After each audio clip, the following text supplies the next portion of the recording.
नमस्कार। आज हम पढ़ रहे हैं मुंशी प्रेमचंद्र जी की कहानी पर्वत यात्रा। प्रातःकाल मोहम्मद गुलाबाज खां ने नवाज पढ़ी, कपड़े पहने और मेहरी से किराए की गाड़ी लाने को कहा। शीरी बेगम ने पूछा, आज सवेरे सवेरे कहाँ जाने का इरादा है? गुल, जरा छोटे साहब को सलाम करने जाना है। शीरी, तो पैदल क्यों नहीं चले जाते? कौन बड़ी दूर है? गुल, जो बात तुम्हारी समझ में ना आए उसमें जवान ना खोला करो। शीरी, पूछती तो हूँ, पैदल चले जाने में क्या हरज है? गाड़ी वाला 1 रुपए से कम ना लेगा। गुल हंसकर, हुक्काम किराया नहीं देते, उसकी हिम्मत है कि मुझसे किराया मांगे? चालान करवा दूं। शीरी, तुम तो हाकिम भी नहीं हो, तुम्हें वह क्यों ले जाने लगा? गुल, हाकिम कैसे नहीं हूँ? हाकिम के क्या सींग पूंछ होती हैं जो मेरे नहीं हैं? हाकिम का दोस्त हाकिम से कम रौब नहीं रखता। अहमक नहीं हूँ कि 100 काम छोड़कर हुक्काम की सलामी बजाया करता हूँ। यही इसी की बरकत है कि पुलिस माल दीवानी के अहलकार मुझे झुक झुक कर सलाम करते हैं। थानेदार ने कल जो सौगात भेजी थी वह किस लिए? मैं उनका दामाद तो नहीं हूँ। सब मुझसे डरते हैं। इतने में मेहरी एक तांगा लाई। खान साहब ने फौरन साफा बांधा और चले। शीरी ने कहा, अरे पान तो खाते जाओ। गुल, हाँ लाओ, हाथ में मेहंदी भी लगा दो। अरे नेकबख्त, हुक्काम के सामने पान खाकर जाना बेअदबी है। शीरी, आओगे कब तक? खाना तो ही खाओगे ना। गुल, तुम मेरे खाने की फिक्र ना करना, शायद कुंवर साहब के यहाँ चला जाऊं। कोई मुझे पूछे तो कहला देना बड़े साहब से मिलने गए हैं। खान साहब आकर तांगे पर बैठे। तांगे वाले ने पूछा, हुजूर कहाँ चलूं? गुल, छोटे साहब के बंगले पर, सरकारी काम से जाना है। तांगे वाला, हुजूर को वहाँ कितनी देर लगेगी? गुल, यह मैं कैसे बता दूं? यह तो हो नहीं सकता कि साहब मुझसे बार बार बैठने को कहें और मैं उठकर चला जाऊं। सरकारी काम है, न जाने कितनी देर लगे। बड़े अच्छे आदमी हैं बेचारे। मजाल नहीं कि जो बात कह दूं उससे इनकार कर दें। आदमी को गुरूर ना करना चाहिए। गुरूर करना शैतान का काम है। मगर कई थानेदारों से जवाब तलब कर चुका हूँ। जिसको देखा कि रियाया को ईजा पहुँचाता है, उसके पीछे पड़ जाता है। तांगे वाला, हुजूर पुलिस बड़ा अधेर करती है। जब देखो बेगार, कभी आधी रात को बुला भेजा, कभी फजर को। मरे जाते हैं हुजूर। उस पर हर मोड़ पर सिपाहियों को पैसे चाहिए, ना दे तो झूठा चालान कर दे। गुल, सब जानता हूँ जी, अपनी झोंपड़ी में बैठा सारी दुनिया की सैर किया करता हूँ। वही बैठे बैठे बदमाशों की खबर लिया करता हूँ। देखो तांगे को बंगले के भीतर ना ले जाना, बाहर फाटक पर रोक देना। तांगे वाला, अच्छा हुजूर। अच्छा, अब देखिए वह सिपाहा मोड़ पर खड़ा है, पैसे के लिए हाथ फैलाएगा, ना दूं तो ललकारेगा। मगर आज कसम कुरान की टका सा जवाब दे दूंगा। हुजूर बैठे हैं तो क्या कर सकता है? गुल, नहीं नहीं, जरा जरा सी बात पर मैं इन छोटे आदमियों से नहीं लड़ता। पैसे दे देना, मैं तो पीछे से बच्चा की खबर लूँगा। मुअत्तल ना करा दूँ तो सही। दूबदू गाली गलौज करना, इन छोटे आदमियों के मुँह लगना मेरी आदत नहीं। तांगे वाले को भी यह बात पसंद आई। मोड़ पर उसने सिपाही को पैसे दे दिए। तांगा साहब के बंगले पर जा पहुंचा। खान साहब उतरे और जिस तरह कोई शिकारी पैर दबा दबा कर चौकन्नी आंखों से देखता हुआ चलता है, उसी तरह आप बंगले के बरामदे में जाकर खड़े हो गए। बैरा बरामदे में बैठा था। आपने उसे देखते ही सलाम किया। बैरा, हुजूर तो अंधेर करते हैं, सलाम हमको करना चाहिए, आप पहले ही हाथ उठा देते हैं। गुल, अजी इन बातों में क्या रखा है? खुदा की निगाह में सब इंसान बराबर हैं। बैरा, हुजूर को अल्लाह सलामत रखे, क्या बात कही है। हक तो यह है, पर आदमी अपने को कितना भूल जाता है। यहाँ तो छोटे छोटे अमले भी इंतज़ार करते रहते हैं कि यह हाथ उठावे। साहब को इत्तला कर दूँ? गुल, आराम में हो तो रहने दो, अभी ऐसी कोई जल्दी नहीं। बैरा, जी नहीं हुजूर, हाजिरी पर से तो कभी के उठ चुके, कागज़ वागज़ पढ़ते होंगे। गुल, अब इसका तुम्हें अख्तियार है, जैसा मौका हो वैसा करो। मौका महल पहचानना तुम्ही लोगों का काम है। क्या हुआ, तुम्हारी लड़की तो खैरियत से है ना? बहरा, हाँ हुजूर, अब बहुत मज़े में है। जब से हुजूर ने उसके घर वालों को बुलाकर डांट दिया है, तब से किसी ने चूं भी नहीं किया। लड़की हुजूर की जान माल को दुआ देती है। बहरे ने साहब को खान साहब की इत्तला की और एक क्षण में खान साहब जूते उतारकर साहब के सामने जा खड़े हुए और सलाम करके फर्श पर बैठ गए। साहब का नाम काटन था। काटन, ओ ओ, यह आप क्या करता है? कुर्सी पर बैठिए, कुर्सी पर बैठिए। काटन, नहीं नहीं, आप हमारा दोस्त हैं। खान साहब, हुजूर चाहे मेरे को आफताब बना दें, पर मैं तो अपनी हकीकत समझता हूँ। बंदा उन लोगों में नहीं है जो हुजूर के करम से 4 हरफ पढ़कर ज़मीन पर पाँव नहीं रखते और हुजूर लोगों की बराबरी करने लगते हैं। काटन, खान साहब, आप बहुत अच्छे आदमी हैं। हम आज के 5वें दिन नैनीताल आ रहा है, वहाँ से लौटकर आपसे मुलाकात करेगा। आप तो कई बार नैनीताल गया होगा, अब तो सब रईस लोग वहाँ जाता है। खान साहब, नैनीताल क्या, बरेली तक भी ना गए थे, पर इस समय कैसे कह देते कि मैं वहाँ कभी नहीं गया। साहब की नज़रों से ना गिर जाते। साहब समझते कि यह रईस नहीं, कोई चरकटा है। बोले, हाँ हुजूर, कई बार होके आया हूँ। काटन, आप कई बार हो आया है, हम तो पहली दफ़ा जाता है। सुना है बहुत अच्छा शहर है। खान साहब, बहुत बड़ा शहर है हुजूर, मगर कुछ ऐसा बड़ा भी नहीं है। काटन, आप कहाँ ठहरता? वहाँ होटलों में तो बहुत पैसा लगता है। खान साहब, हुजूर मेरी ना पूछे, कभी कहीं ठहर गया, कभी कहीं ठहर गया। हुजूर के अकबाल से सभी जगह दोस्त हैं। काटन, आप वहाँ किसी के नाम चिट्ठी दे सकता है कि मेरे ठहरने का बंदोबस्त कर दे। हम किफ़ायत से काम करना चाहता है। आप तो हर साल जाता है, हमारे साथ क्यों नहीं चलता? खान साहब बड़ी मुश्किल में फंसे। अब बचाव का कोई उपाय न था। कहना पड़ा, जैसा हुजूर के साथ ही चला चलूँगा, मगर मुझे अभी ज़रा देर है हुजूर। काटन, ओह कुछ परवाह नहीं, हम आपके लिए 1 हफ्ता ठहर सकता है। अच्छा सलाम। आज ही आप अपने दोस्त को जगह का इंतज़ाम करने को लिख दें। आज के 7वें दिन हम और आप साथ चलेगा। हम आपको रेलवे स्टेशन पर मिलेगा। खान साहब ने सलाम किया और बाहर निकले। तांगे वाले से कहा, कुंवर शमशेर सिंह की कोठी पर चलो। कुंवर शमशेर सिंह खानदानी रईस थे। उन्हें अभी तक अंग्रेजी रहन सहन की कवा ना लगी थी। 10 बजे दिन तक सोना, फिर दोस्तों और मुसाहिबों के साथ गपशप करना, 2 बजे खाना खाकर फिर सोना, शाम को चौक की हवा खाना और घर आकर 12-1 बजे तक किसी परी का मुजरा देखना, यही उनकी दिनचर्या थी। दुनिया में क्या होता है इसकी उन्हें कुछ खबर ना होती, या हुई भी तो सुनी सुनाई। खान साहब उनके दोस्तों में थे। जिस वक्त खान साहब कोठी में पहुँचे 10 बज गए थे। कुंवर साहब बाहर निकल आए थे।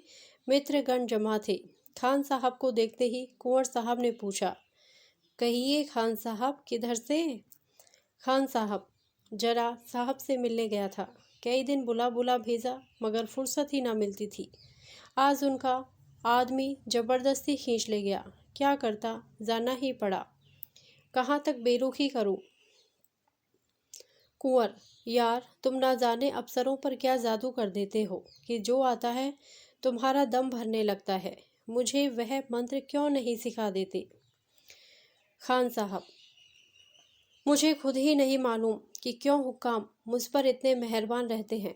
आपको यकीन ना आवेगा, मेरी आवाज़ सुनते ही कमरे के दरवाजे पर आकर खड़े हो गए और ले जाकर अपनी खास कुर्सी पर बिठा दिया। कुंवर, अपनी खास कुर्सी पर? खान साहब, हाँ साहब, हैरत में आ गया मगर बैठना ही पड़ा। फिर सिगार मंगवाया, इलायची, मेवे, चाय सभी कुछ आ गए। यूँ कहिए कि खासी दावत हो गई। यह मेहमानदारी देखकर मैं तो दंग रह गया। कुंवर, तो वह सब दोस्ती भी करना जानते हैं? खान साहब, अजी दूसरा क्या, खान खान के दोस्ती करेगा। अब हो हद हो गई कि मुझे अपने साथ नैनीताल चलने को मजबूर किया। कुंवर, सच? खान साहब, कसम कुरान की।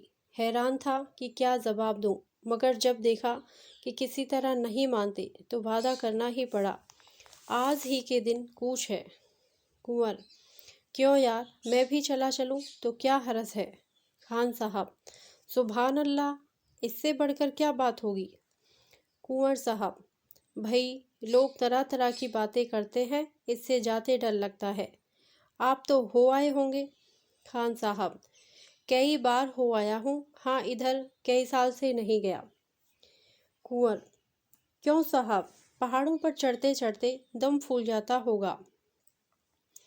राधाकांत व्यास बोले, धर्मावतार, चढ़ने को तो किसी तरह चढ़ भी जाइए, पर पहाड़ों का पानी ऐसा खराब होता है कि एक बार लग गया तो प्राण ही लेकर छोड़ता है। बद्रीनाथ की यात्रा करने जितने यात्री जाते हैं उनमें बहुत कम जीते लौटते हैं, और संग्रहणी तो प्राय सभी को ही जाती है। कुंवर, हाँ सुना तो हमने भी है कि पहाड़ों का पानी बहुत लगता है। लाला सुखदयाल ने हामी भरी। गोसाई जी ने पहाड़ के पानी की निंदा की है। लागत अति पहाड़ का पानी, बड़ दुख होत न जाई बखानी। खान साहब, तो यह इतने अंग्रेज वहाँ क्यों जाते हैं साहब? ये लोग अपने वक्त के लुकमान हैं, इनका कोई काम मसलहत से खाली नहीं होता। पहाड़ों की सैर से कोई फायदा ना होता तो क्यों जाते, जरा यह तो सोचिए। व्यास, यही सोच सोचकर तो हमारे रईस अपना सर्वनाश कर रहे हैं। उनकी देखी देखी धन का नाश, धर्म का नाश, बल का नाश होता चला जाता है, फिर भी हमारी आंखें नहीं खुलती। लाला, मेरे पिताजी एक बार किसी अंग्रेज के साथ पहाड़ पर गए, वहाँ से लौटे तो मुझे नसीहत की कि खबरदार कभी पहाड़ पर ना जाना। आखिर कोई बात देखी होगी, जभी तो यह नसीहत की। बाजिद, हुजूर, खान साहब जाते हैं, जाने दीजिए। आपको मैं जाने की सलाह ना दूंगा। जरा सोचिए, कोसों की चढ़ाई, फिर रास्ता इतना खतरनाक कि खुदा की पनाह। जरा सी पगडंडी और दोनों तरफ कोसों का खड्डा। नीचे देखा और थर थराकर आदमी गिर पड़ा। जो कहीं पत्थरों में आग लग गई तो चलिए वारा न्यारा हो गया, जल भुनके कबाब हो गए। खान साहब, और जो लाखों आदमी पहाड़ पर रहते हैं? वाजिद, उनकी और बात है भाई साहब। खान साहब, और बात कैसी, क्या वे आदमी नहीं हैं? वाजिद, लाखों आदमी दिन भर हल जोतते हैं, फावड़े चलाते हैं, लकड़ी फाड़ते हैं। आप करेंगे? है आप में इतना दम? हुजूर उस चढ़ाई पर चढ़ सकते हैं। खान साहब, क्यों नहीं, टट्टुओं पर जाएंगे। वाजिद, टट्टुओं पर 6 कोस की चढ़ाई, होश की दवा कीजिए। कुंवर साहब, टट्टुओं पर भाई हमसे ना जाया जाएगा, कहीं टट्टू भड़के तो कहीं के ना रहे। लाला, गिरे तो हड्डियां तक ना मिले। व्यास, प्राण तक चूर चूर हो जाए। वाजिद, खुदा बंद, एक जरा सी ऊंचाई पर से आदमी देखता है तो कांपने लगता है, ना कि पहाड़ की चढ़ाई। कुंवर, वहाँ सड़कों पर इधर उधर ईंट या पत्थर की मुड़ें नहीं बनी हुई है। वाजिद, खुदा बंद, मंजिलों के रास्ते में मुंडेर कैसी? कुंवर, आदमी का काम तो नहीं है। लाला, सुना है वहाँ घेगा निकल जाता है। कुंवर, अरे भाई यह बुरा रोग है, तब मैं वहाँ जाने का नाम भी ना लूँगा। खान साहब, आप लाल साहब से पूछें कि साहब लोग जो वहाँ रहते हैं उनको घेंगा क्यों नहीं हो जाता। लाला, वह लोग ब्रांडी पीते हैं, हम और आप उनकी बराबरी नहीं कर सकते। फिर उनका अकबाल। बाजिद, मुझे तो यकीन नहीं आता कि खान साहब कभी नैनीताल गए हों। इस वक्त डींग मार रहे हैं। क्यों साहब, आप कितने दिन रहे वहाँ? खान साहब, कोई 4 बरस तक रहा था। बाजिद, आप वहाँ किस मोहल्ले में रहते थे? खान साहब गड़बड़ाकर, जी मैं। वाजिद, आखिर आप 4 बरस कहाँ रहे? खान साहब, देखिए याद आ जाए तो कहूँ।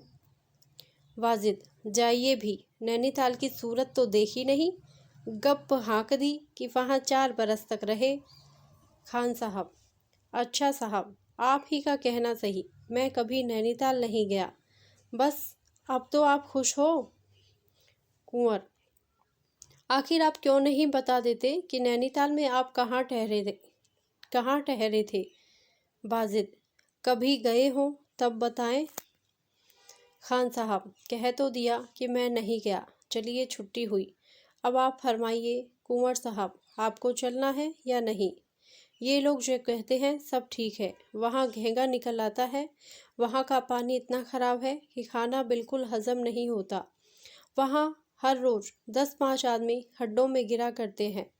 अब आप क्या फ़ैसला करते हैं? वहाँ जो मज़े हैं वह यहाँ ख्वाब में भी नहीं मिल सकते। जिन हुक्काम के दरवाज़ों पर घंटों खड़े रहने पर भी मुलाकात नहीं होती, उनसे वहाँ 24 घंटों खड़े रहने पर भी मुलाकात नहीं होती। उनसे वहाँ 24 घंटों का साथ रहेगा।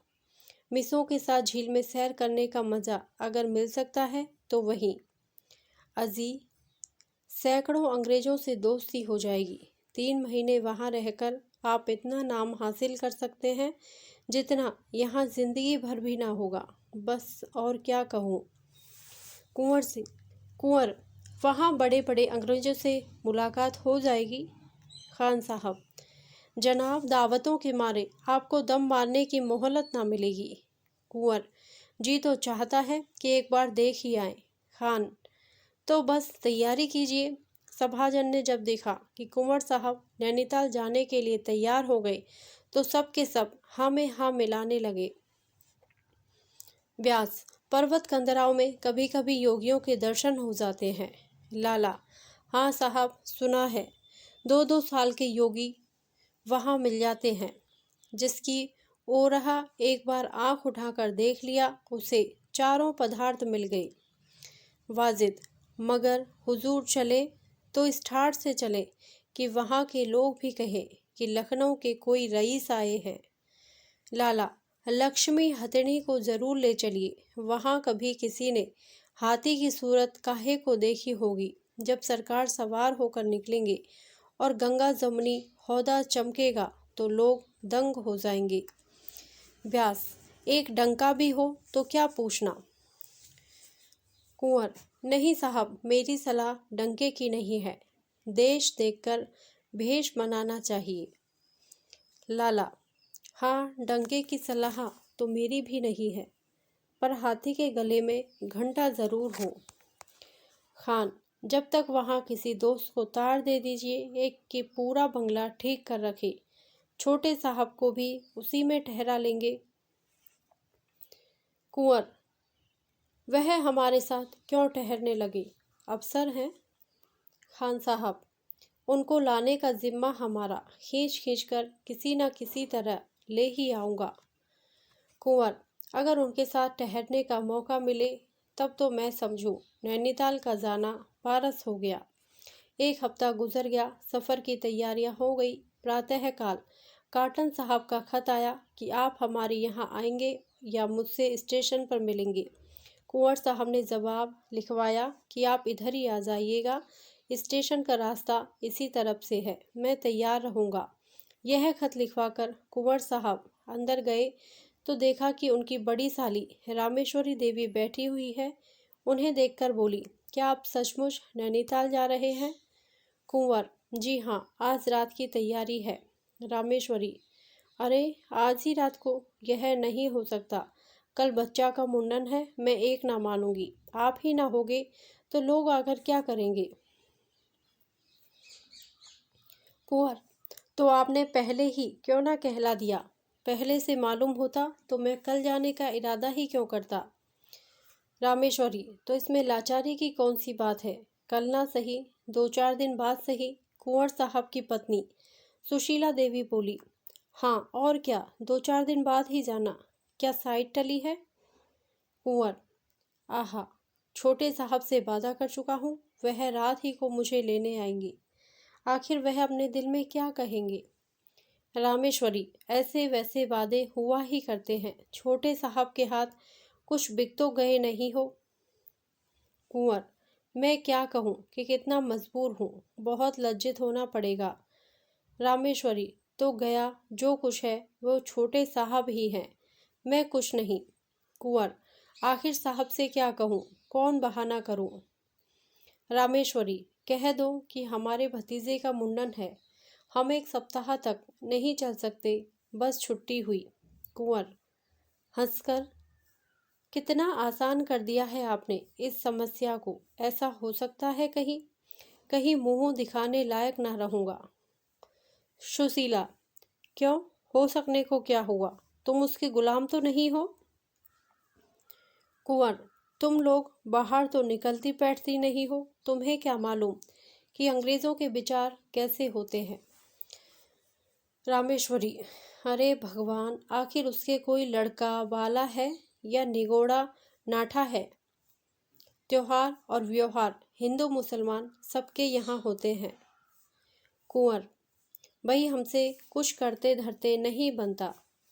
रामेश्वरी, हमने कह दिया, हम जाने नहीं देंगे। अगर तुम चले गए तो मुझे बड़ा रंज होगा, तुम ही लोगों से तो महफिल की शोभा होगी, और अपना कौन बैठा हुआ है? कुंवर, अब तो साहब को लिख भेजने का मौका भी नहीं है, वह दफ्तर चले गए होंगे। मेरा सब असबाब बंद चुका है, नौकरों को पेशगी रुपया दे चुका कि चलने की तैयारी करें, अब कैसे रुक सकता हूँ? रामेश्वरी, कुछ भी हो, जाने ना पाओगी।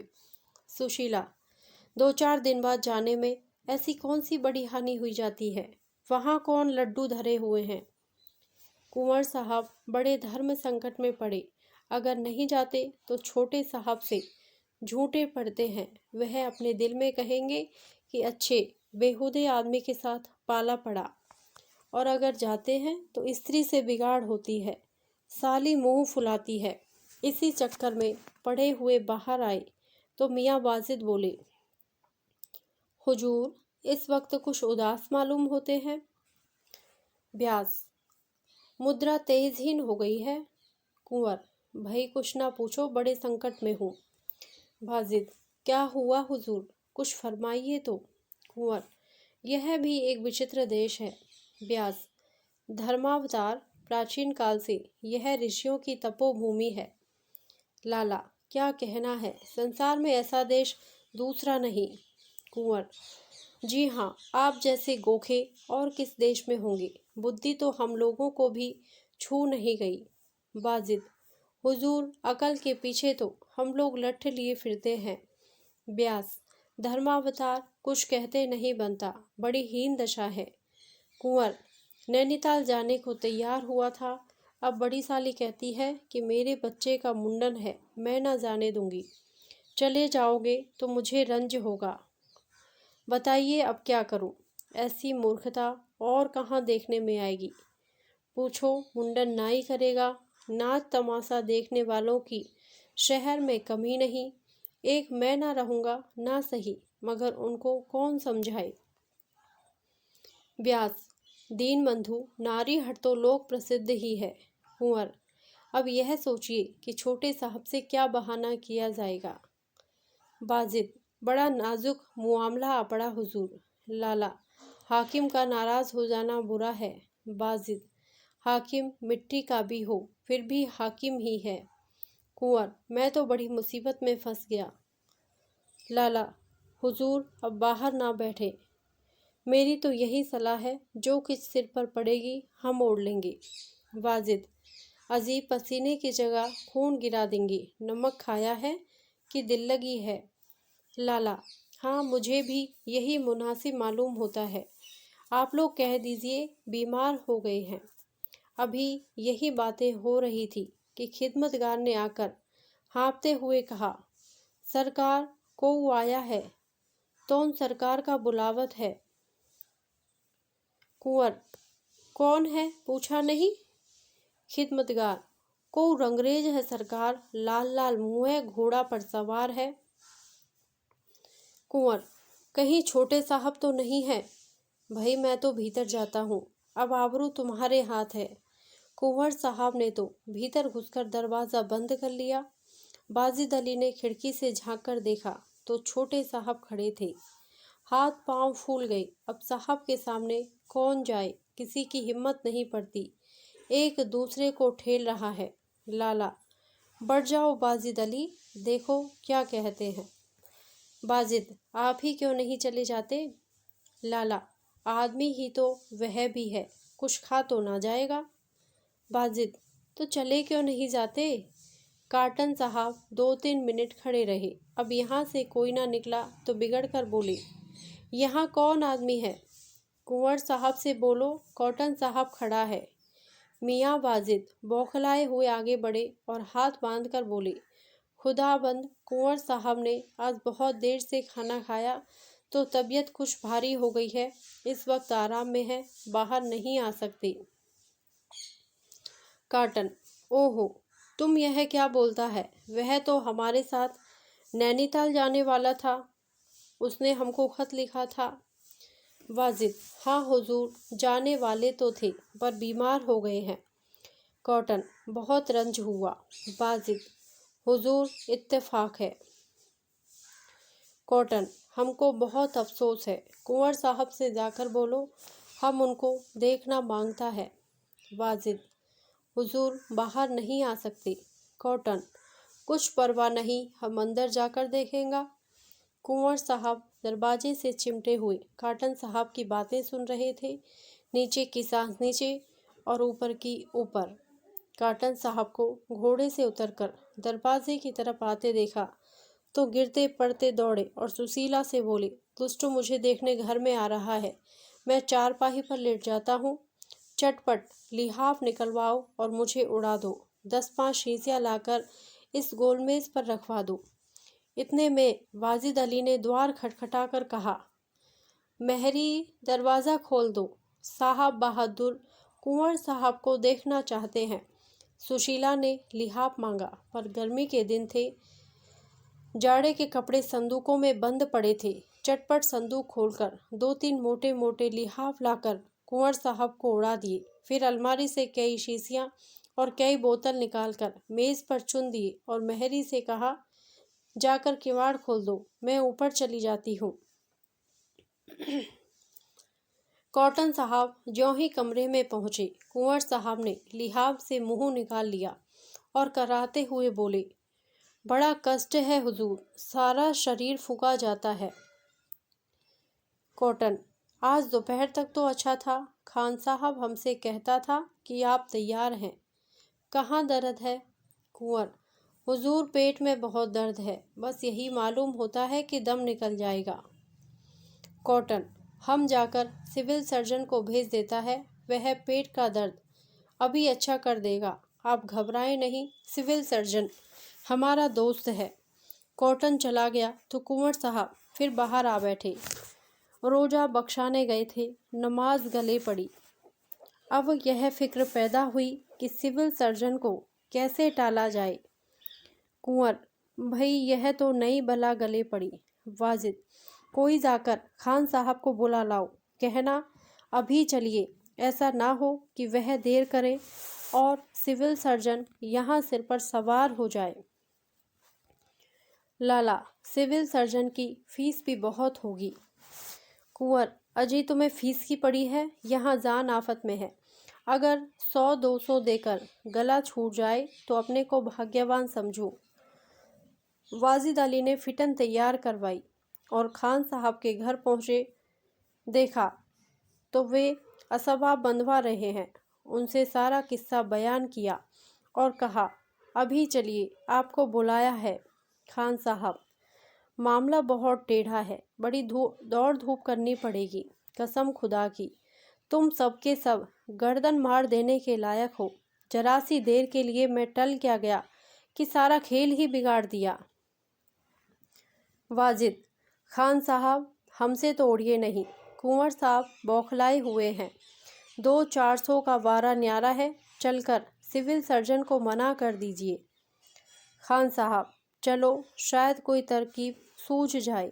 दोनों आदमी सिविल सर्जन की तरफ चले। वहाँ मालूम हुआ कि साहब कुंवर साहब के मकान पर गए हैं।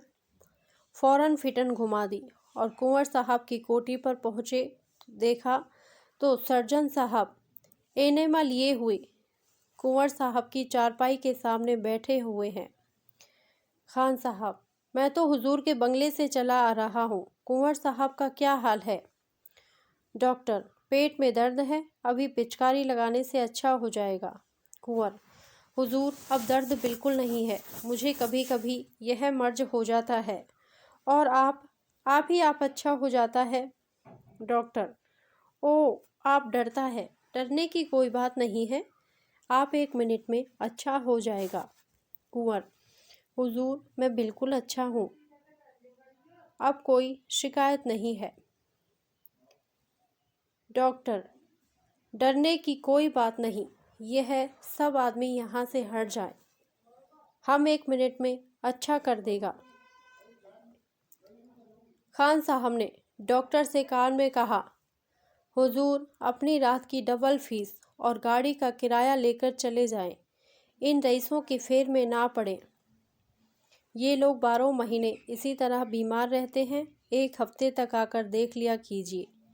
डॉक्टर साहब की समझ में यह बात आ गई। कल फिर आने का वादा करके चले गए। लोगों के सिर से बला टली। खान साहब की कारगुजारी की तारीफ होने लगी। कुंवर, खान साहब, अब बड़े वक्त पर काम आए, जिंदगी भर आपका एहसान मानूंगा। खान साहब, जनाब, 200 चटाने पड़े। कहता था छोटे साहब का हुक्म है, मैं बिला पिचकारी लगाए ना जाऊंगा। अंग्रेज़ों का हाल तो आप जानते हैं, बात के पक्के होते हैं। कुंवर साहब, यह भी कह दिया ना कि छोटे साहब को मेरी बीमारी की इत्तला कर दे और कह दे वह सफ़र करने लायक नहीं। खान साहब, हाँ साहब, और रुपए दिए किस लिए? कोई मेरा रिश्तेदार है क्या? मगर छोटे साहब को होगी बड़ी तकलीफ। बेचारे ने आपको बंगले के आसरे पर होटल का इंतज़ाम भी ना किया था। मामला बेढब हुआ।